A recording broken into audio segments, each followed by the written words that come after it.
support. Gerry Adams, first of all, thank you for coming into studio.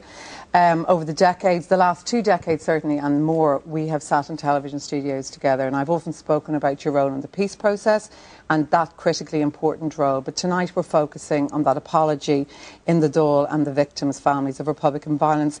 Those killings there, reported on in Barry's report, they were murders, weren't they? Well, by definition, any killing of another human being by another human being is a murder, of course, and I have condemned the killing of Gardaí, of the Defence Force members who were killed, and others. I don't have any hesitation about that. I was very taken by the video.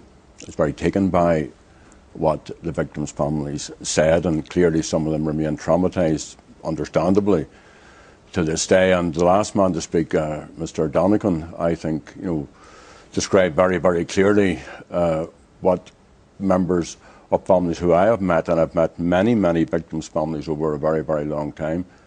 In fact, my own family had 2 family members killed, and many of my neighbours killed in the course or as a consequence of the conflict. So the point behind trying to deal with these issues is to try and bring those families to a better place in the place. Okay, let me come back in there if that's okay. You mentioned there Michael Donegan, and obviously it's 41 years since his father, Sam, was killed by the IRA. They're looking for acknowledgement by the IRA that in fact their father was a victim of the IRA and an apology. Can you give that to the Donegan family now tonight? Well, first of all, let's remember that the IRA have left the stage. No, that's not what I asked. No, I know it isn't what you asked, but you asked me for the IRA to acknowledge, could I get the IRA to acknowledge that they had killed Mr. Donegan, Garda Donegan. So I'm making the point. I don't know who killed Garda Donegan. It may have been Republicans, it may have been the IRA. Well, the historical inquiries team, just to come back in there, yeah, have categorically said they believe it was the IRA, Gerry Adams. Okay, but just, if you don't mind, Miriam, let me just articulate a position.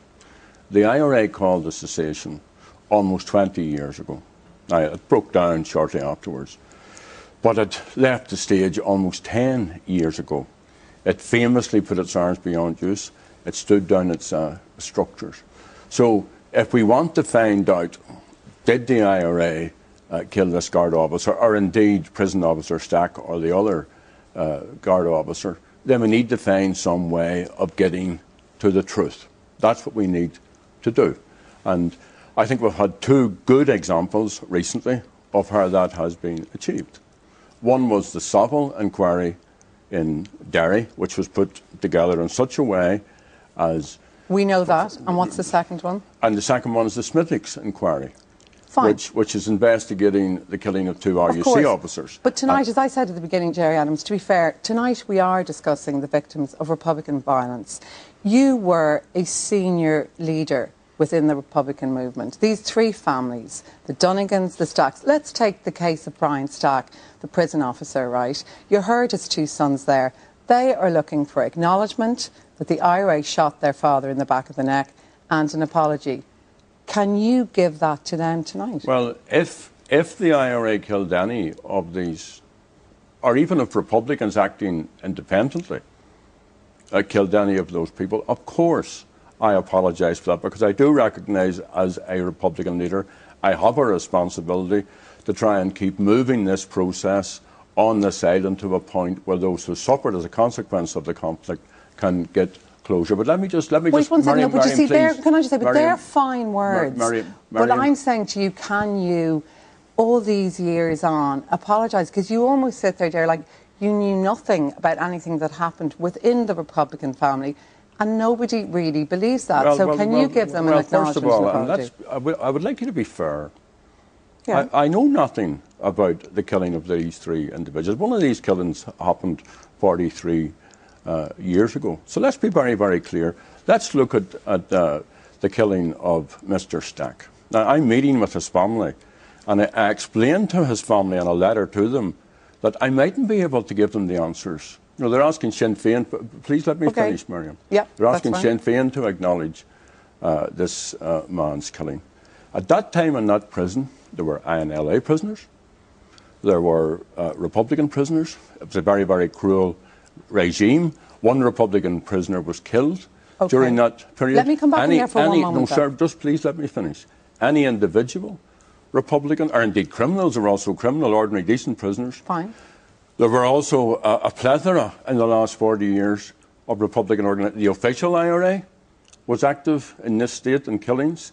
The INLA was active in this state. Okay, let me come back in there. Sierra was active in this state. I need to come back in there, to be fair, Gerry Adams. Two Sinn Féin colleagues of yours, Martin Ferris and Desi Ellis, were in Portlaoise when Brian Stack was there. So they would have some knowledge, and you're still colleagues and friends of theirs. And in his own autobiography, Martin Ferris spoke about Brian Stack being a very vindictive individual, which almost to the Stack family looked like he was in some way trying to justify his murder. Like, there's no way you couldn't have heard of Brian Stack's murder. Of course I heard about his mother, but you're asking me, do I know who killed him? That's an entirely different... Did the IRA kill him? I don't know. Do you really not know? No, I don't really know. And if I did, I would say to you, I'm not about, at this time in my life, and having come what I have come through, about standing here and setting pat answers back. I want to genuinely bring, if it's possible. Now, you know, the Good Friday Agreement is 15 years old this month, actually. Yeah. Okay. Good Friday Agreement, and your friend John Hume and lots of us worked at that. Yeah. And a very, very crucial part of that Good Friday Agreement was that it dealt with the issue of prisoners. And a huge amount of... What's that got to do with what we're talking about, with the greatest respect? Well, if you let me finish my point, then you might know. But if you keep interrupting me, nobody will know. Because a mark of our interviews over that number of decades has been perpetual interruptions when I'm trying to elaborate on a point. So, prisoners were released. Prisoners in both jurisdictions were released. Both governments agreed on that. And the people voted for it. A lot of those prisoners, because what had been developed was a democratic, peaceful way to achieve political objectives. So the rationale, the reason for any armed or violent actions was totally and absolutely removed. Now, at this time, we have a peaceful and democratic way to go forward, and we have a huge legacy of history. Which is what I'm asking you about tonight. Which I want to be part of, if I can, in my limited way, to be part of moving into a different space. Which is great for the families to hear that. Well, so I will meet, if they want me, and they might want to meet with me, but if the families want to meet with me, I will Okay, well, we know meet with Brian them. Stack's... No, actually, Gerry, you see, I need to come back in there. Part of our history as well is you never let me back in to ask a question. In relation to Brian Stack, his family have written, and they do want to meet you. But you said they're even just talking to me there about the cruel regime in Portlaoise, which almost sounds, and I'm not saying you're saying this, but it almost sounds like you'd be justifying the killing of Brian Stack. I'm not justifying. I don't want to need to justify anybody's killing. Let me tell you something, Miriam. Tom Smith was killed in Portlaoise, a Republican prisoner. Hugh Herr was killed in County Clare. Eddie Fullerton, a colleague and close friend of mine, was killed in Buncrana. John Francis Green was killed. People were killed in Dublin and in Monaghan. The heavy gang assaulted. Innocents went to prison. Now, let me just make another point. On that point, I made it at the beginning. I don't deny that. I was here discussing the hunger strikers the other night and saying how sorry we felt for their families. Miriam. But tonight I'm discussing something different. Well, but you can't put words into my mouth. Let me give you another little example that you might find interesting. After the Town War and after the Civil War, please let me finish. There was no peace and reconciliation process even attempted. The shape of politics decided in the state was moulded by that. Now, here we are, a very short time after a war has ended, trying to deal with this very, very Okay, well, let me go back to your Dáil issue. apology. You did apologise. First of all, who were you apologising on behalf of? Well, as I made it clear at the time, on behalf of Sinn Féin, on behalf of Republicans. And I had previously, and this was portrayed as my first apology, I had previously on 2 occasions in the matter of public record apologised for the killing of Jerry McCabe. Okay, but who were you apologising to? For instance, those 3 families tonight, Gerry Adams, they're members of the state forces. Were you apologising to those 3 families? Anyone who was killed as part of the state forces by the IRA or by Republicans is a matter of deep, deep regret for me. Now, any death, and all of us as human beings are shocked and outraged or annoyed or saddened by deaths. But in my case, as someone who defended the IRA during the war as someone who remains a very, very strong Republican and so on and so forth. It's even worse if that organisation was about accidentally or deliberately. Okay, let me come back in there, people. to be fair, Gerry Adams. More or less, when I asked you were those killings murders, you said yes. Were any of those 3 murders we spoke about there justified? No. Fine. In relation to another infamous murder, that of Tom Oliver in Louth, you know that case, do you? I do, yes. In Cooley, he was taken by the IRA, murdered horrendously. In fact, the local priest said it looked like concrete blocks had been dropped on every bone of his body. Of course that's to be condemned. If that's the case, that's to be condemned. Of course it is. I mean, I was actually in by complete fluke. I was in holidays down in Galway and came back up and was in the Coolies at the time that Tom Oliver was killed. I was with my family in the Coolies at that time. There is a strong belief, though, that in fact you were the Court of Appeal that said Tom Oliver should go to his death. There is a strong belief. How can you come on this programme and say that, Miriam? Now, you're a journalist. How can you come on that programme and say that? Because in the same way, I suppose, that Garda commissioners, PSNI constables, you're making the most...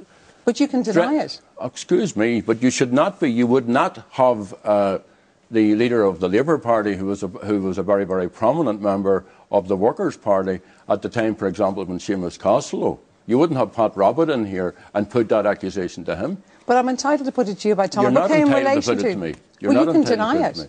Well, I clearly deny it, but I do think that it's a very, very reprehensible accusation to make. I'm on this programme trying to make sense out of what was a conflict which marked this entire island and also very grievously the number of thousands of people who were killed. But I'm speaking to you about the actions of Republicans, and you're here as a leader of the Republicans, so I have to put those questions to you. That's a different thing from accusing me of saying, what are your source? In relation to sorry, Miriam, you cannot just come on a programme and say it is widely believed or it is believed that you were in a court of appeal. Widely believed by members of his family? Miriam. Yes, that is the case, Gerry. Right. Let's move to the disappeared, actually. Jean McConville, as you know, was the infamous case in 1972.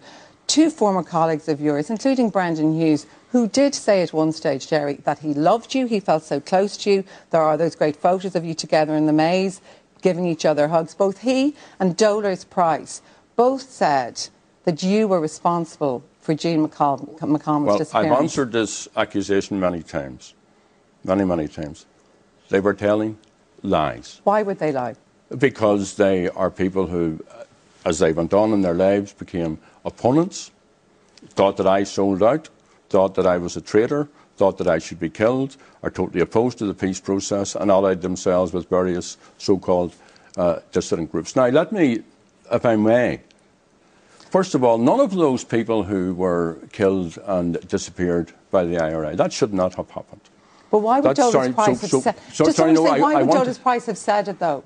Well, I've already told you why I think she would say it. But let me deal with this as an issue of trying to resolve a great injustice done. I went and talked to Father Alex Reid. And Father Alex Reid went and tried to put together a process of discovering these bodies. And he looked at the way, because the IRA had investigated and did an inquiry and named the number of people that it had killed and said that would try and help to recover their bodies. Now, Father Alex came back and he said to me, Gerry, this has been done wrong. This needs to be put together as if it was a cold case. This needs to be put together forensically. We need to bring in people who know about archaeology. We need to bring in... And we put together, the 2 of us, a plan which then went to the Irish government and the British government. Okay. And the commission was put forward. And the Commission has recovered. Okay, and I accept that. And bear with me now just. And a man called Nuffler, who is the chief forensics investigating person in all of this, said he got the fullest cooperation from IRA volunteers. The fullest cooperation. He said, I think I'm quoting him properly, that he got 100% cooperation. Now, here is a great injustice. So you keep talking now, filibustering. And in fact, I need to come back. I do need to come back in. The point is, Republicans did something wrong. And the Republicans could not have repaired that wrong, but they tried to give back to the family what the families deserved. But, like, according to Dollars Price Brennan Hughes, you were the commanding officer in Belfast in 1972. Are there any murders that you feel responsible for? No. I clearly, as a Republican leader, will think back over all of the period that words of mine, that actions of mine, that stances that I took, and I don't distance myself from the IRA. I've never distanced myself from the IRA, and until the day I die, I will not distance myself from the IRA. Well, by saying you were never in it, of course, it does distance you from it. But bear with me now, Miriam. See, the war is over. The war is over. But for those families that Barry Cummins spoke to, Gerry, it's not over for those families. I understand that, but if those families feel in some way that I can help, I will meet with them. And maybe at the end of it, I won't be able to help, but I'm prepared to try to do it. Now, what Sinn Féin have been arguing for, and tell me, Miriam, who you know so much about these issues, why the two governments won't set up an arrangement whereby we invite in, under the aegis of an international agency, a truly independent international process to look at all of these matters. Why don't the governments do that? The smart remark from the Taoiseach came in response to a question from me, which was about children's benefit or some such issue. That's what that was about. I mean, how much investment has the Taoiseach in these matters? Okay, can I just come back on that? I suppose for those three families that Barry Cummins spoke to, Gerry Adams, maybe they worry that I've sat here tonight, and with respect, you do act like you know absolutely nothing about even the murder of Brian Stack, and maybe that will worry them, that even if they meet you, or even if there was a peace and reconciliation forum, that the truth ultimately would not be told. Well, those who were involved, and clearly someone killed these citizens, put together a process. It happened in Savile, it happened with Smithick, where in an unprecedented way, former IRA volunteers who were involved in operations in the South Armagh area came forward and give evidence. Now, maybe the families won't get. I know, many families who will go to the grave without getting the type of closure that is required. An old but you could help them. Well, that's why am I on this programme? I mean, this isn't the most popular issue to be talking about on prime time. But it matters a lot to them, and you apologise. So many people feel it does matter for Sinn Féin. Ultimately, if they wish to be in the government down here, that they actually do need to put some closure for the families that. Well, again, if you don't mind me saying so, look at the shape of the current government and then ask the question about Seamus Costello, ask the question about Larry White, and I am not here as a person who is concerned about the fortunes of Sinn Féin. I'm here because I think I have a moral duty to try, as someone who went through the conflict, was lucky enough to survive, who was shot myself, by the way, and I tried to be killed a number of times. I want to be part of trying to sort all of this out, and never again will any person on the island of Ireland be bereaved as a result of political violence. Fair enough. You are currently the leader of Sinn Féin, but you were also, according to many people, the commanding officer in West Belfast. It was a bloody conflict on both sides. People suffered on both sides. What are you honestly saying to me tonight? That there's no murder whatsoever, no death, no killing, that you feel in any way responsible for? Well, I've already answered that question. I'm not going to keep repeating my answer. But you were in the IRA. Well, I've already answered that one many times. Now, let's look back at the history of the conflict. We probably don't have the time, and you would, of course, interrupt me. But, I mean, look at all the people who politically turned their back on the North. Look at successive Dublin governments. Look at the role of British governments. All of that. I accept full responsibility for anything that I did in all of my political life. You're not denying your role in the IRA tonight? I have already denied my role in the IRA. I don't want to keep repeating. But one of the issues you said earlier on was that you talked to me many times about, I think you said about the Dáil. You mostly only bring me on this programme to talk to me about the war, Miriam. The war is over. That's actually untrue. We talk about the peace process a lot, Gerry Adams. The war is over. Except for those people who are victims and that's why I'm here. Families. And that's why I agreed to come on this programme. And that's why I have agreed, if the families want, to meet with them. And also, and most importantly, why Sinn Féin has invested so much time because we live in communities which have suffered grievously.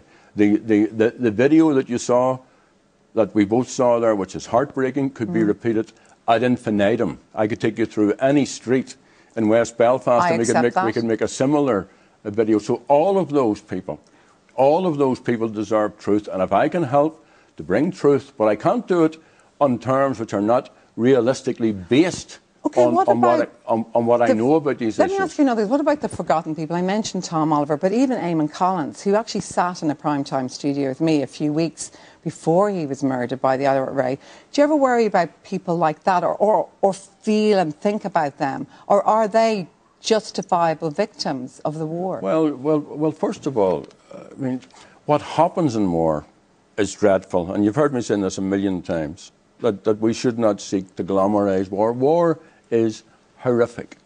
Now, on the killing of human... Was that murder? Was it murder? Was Eamon Collins a murder? And by definition, the killing of any human being by another human being is murder. Of course it is. But you see, these actions could be carried out by individuals. But it's not all... Killings aren't always murder, to be honest. Like, I used to be a lawyer. Killings aren't always murder. What I'm saying is, I suppose the killing of Tom Oliver and Eamon Collins, informers as they were regarded, is that murder? Well, I've already answered that question, I think. And, you know, will we get out our thesaurus? Will we go through all of this? Because what war does, it legitimatizes murder. That's what war does. And people support one side or the other side in whatever they happen to do. Now, you see, the big achievement of perhaps the last century and perhaps this century has been a peace process. And that peace process is probably the most successful peace process, but it's not perfect. And of course, there are all of these legacy issues.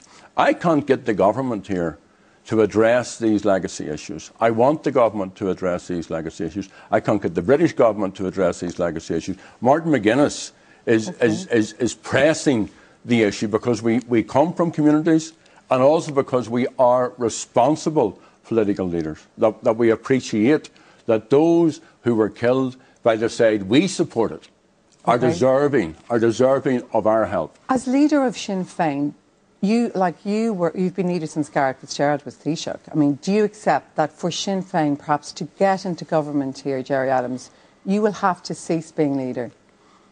Well, the first thing we need, Miriam, with respect, is a mandate. The second thing we need is a programme for government. Whether I'm the leader or not is very second to all of that. And please, if you don't mind me saying so, we're in government in the north, and we have a lot of catching up to do in this state with what's going on in the north, because people who were fierce opponents and all of these unanswered questions, still yet resolved, have agreed to come together to work for the good of people. So if any of those three families tonight at Barry Commonsville want to meet you, you will meet them. Let me finish. Don't please say something which somebody on the fringes of government will then use as a precondition. Sinn Féin has a mandate.